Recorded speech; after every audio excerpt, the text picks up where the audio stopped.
Cześć! Jest kwiecień. Wyjazd, który odbył się jeszcze w marcu, pod koniec marca i który miał być wyjazdem w stronę słońca i ciepła, okazał się wyjazdem w stronę zimna i chmur. Pojechaliśmy na południe Hiszpanii i byliśmy przekonani, że tam będzie ciepło i słonecznie, a okazało się, że trafiliśmy na jakąś anomalię pogodową i w całej Hiszpanii i Portugalii było zimno. W niektórych miejscach nawet padał śnieg, więc wyjazd nie był wyjazdem w kierunku słońca, zdecydowanie. W Polsce było dużo bardziej słonecznie i cieplej w tym czasie niż w Hiszpanii. Mieliśmy bardzo fajne mieszkanie, nie generyczne Airbnb, tylko takie, powiedziałabym, hiszpańskie. Był taras, a po drugiej stronie tych budynków było już morze. Wystarczyło kawałeczek przejść. Przez 95% czasu było pochmurno, deszczowo i zimno. Morze było lodowate.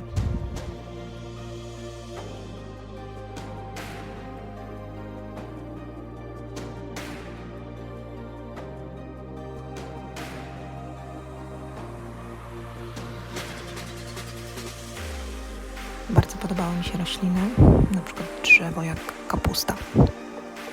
Palmy oczywiście. Jak tylko zdarzały się momenty przejaśnienia i trochę wychodziło słońce, biegłam z aparatem robić zdjęcia.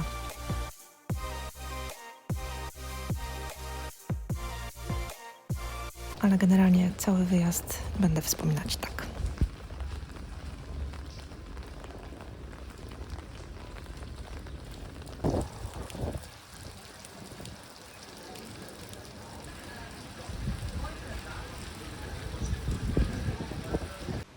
W ogóle kwiecień jest dosyć szalonym miesiącem, jeśli chodzi o pogodę i temperatury, bo 8 kwietnia był jakiś rekord, jeśli chodzi o temperaturę. Było 27 stopni i to był najcieplejszy 8 kwietnia od 30 lat, a dzisiaj już na przykład jest 12 stopni.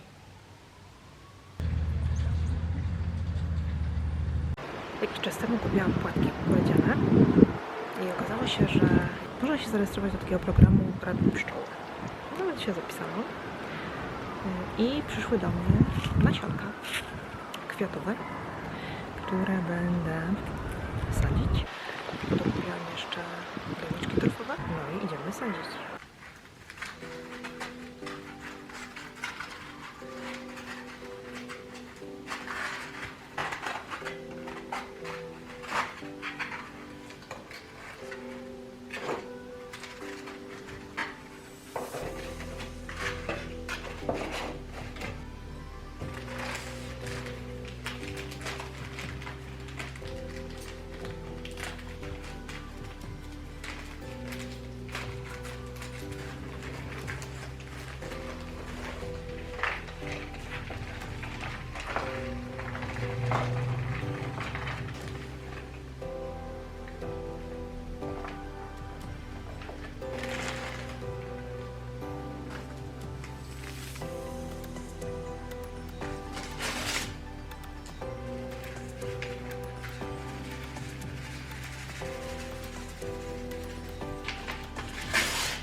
Jakiś czas temu, we wrześniu w zeszłym roku, Byłam w Kopenhadze w Danii i tam zwiedziliśmy między innymi grup Hansa Christiana Andersena. No i po tym wszystkim kupiłam sobie właśnie Hansa Christiana Andersena zebrane. O takie coś. I zaczęłam je czytać. Są bardzo ładnie wydane. Bardzo fajnie się czyta, ale mają tak tycią czcionkę, że pewnie będę je czytała do końca roku. Jest takie miejsce w Borowicach, niedaleko Karpacza. Nazywa się fińska wioska Kalevala. Prowadzi je takie bardzo sympatyczne małżeństwo, Magda i Michał. I tego się nie da opowiedzieć, tam trzeba po prostu pojechać i to zobaczyć.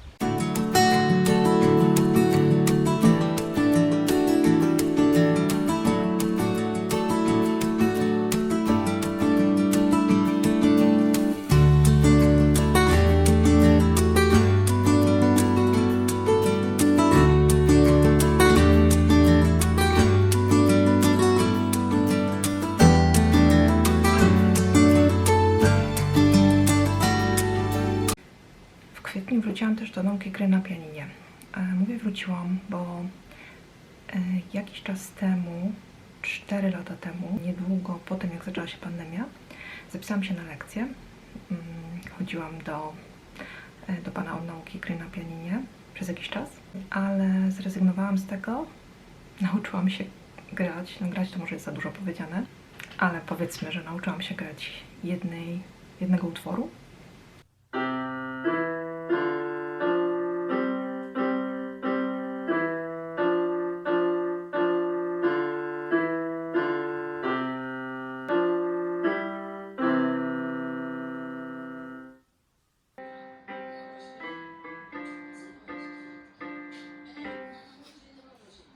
I teraz wróciłam do uczenia się. Na razie uczę się samodzielnie z kursu, z internetu. Mogę Ci teraz pokazać, jak budować akordy. Każdy akord jest zbudowany z minimum 3 różnych dźwięków, czyli potrzebujemy 2 interwały. Tercja wielka, 4 tony, raz, 2, 3, 4 i powstaje nam akord A-dur.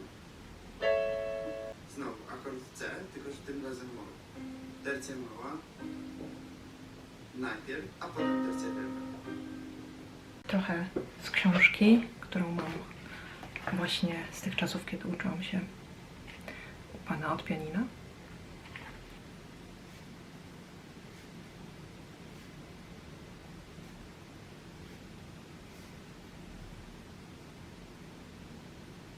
No i mam nadzieję, że wytrwam. Przyniosłam sobie trochę większy sprzęt. Pożyczyłam go od brata mojego. I patrzcie, jakie sobie profesjonalne miejsce do grania zorganizowałam z profesjonalnym stojakiem.